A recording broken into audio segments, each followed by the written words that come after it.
কতটা মারাত্মকভাবে ক্ষতিগ্রস্ত হয়েছে ঐতিহ্যবাহী ৮৬ বছরের পুরনো ভবানীপুর পাঠাগার।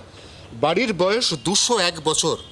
বাড়ির যে গাঁথনি, এই গাঁথনি বলে দিচ্ছে গাঁথনি কতটা দুর্বল হয়ে পড়েছিল। ব্রিটিশ আমলের গাঁথনি। এই গাঁথনিতে অত্যন্ত মোটা চুনসুরকির দেওয়াল, ছাদের মধ্যে একাধিক টালি এবং তার মধ্যে চুনসুরকি বসানো, ছাদের উপর পিচ্চট বিছানো।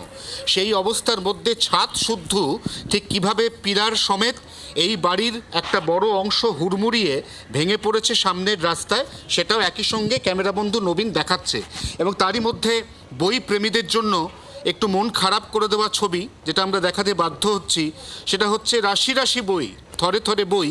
দেখেই বোঝা যাচ্ছে সেগুলোকে বাঁচানোর বা রক্ষা করার আর কোনো উপায় নেই। কারণ ধ্বংসস্তূপ এমনভাবে রাস্তার মধ্যে পড়েছে, যেখানে ধ্বংসস্তূপ যত বেশি কাটা হবে এবং ডেবরি যত বেশি পরিষ্কার হবে, ততই কিন্তু তার মধ্যে মধ্যে বইগুলো উঠে আসবে এবং সেগুলো অবধারিতভাবে নষ্ট হবে। নষ্ট হওয়া বইয়ের পরিমাণ ২৬,০০০। তার মধ্যে দুষ্প্রাপ্য বই এখন কোনোভাবে মাথা খুঁড়ে মরলেও আর কলকাতার কোনো বাজার, এমনকি কলেজ স্ট্রিট বইপাড়াতেও পাওয়া যাবে না এরকম বইয়ের সংখ্যা কম বেশি ২৫০০। এই অবস্থায় গ্রন্থাগার কর্তৃপক্ষ, তারা স্থানীয় বিধায়ক ভবানীপুর বিধানসভা কেন্দ্রের অর্থাৎ রাজ্যের মুখ্যমন্ত্রী শুভেন্দু অধিকারী তার দ্বারস্থ হতে চলেছেন। জি ২৪ ঘন্টাকে গ্রন্থাগারিক জানিয়েছেন যে অপূরণীয় ক্ষতি হয়ে গেছে, সেই ক্ষতি পূরণ করার ক্ষেত্রে তারা এককভাবে শুধুমাত্র লাইব্রেরির ফান্ড বা ট্রাস্টির পক্ষ থেকে টাকা তুলে এই অপূরণীয় ক্ষতি আর পূরণ করতে পারবেন না।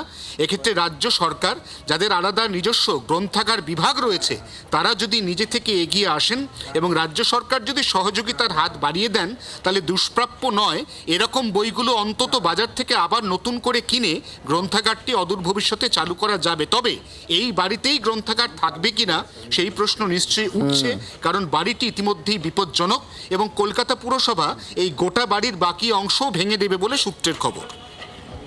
অন যে ছবিটা দেখাচ্ছে আপনারা দেখতে পাচ্ছেন, ভবানীপুর পাঠাগার ভেঙে পড়ার পর এই মুহূর্তে সেখানে ধ্বংসস্তূপ সরানোর কাজ চলছে। অয়ন, ধন্যবাদ।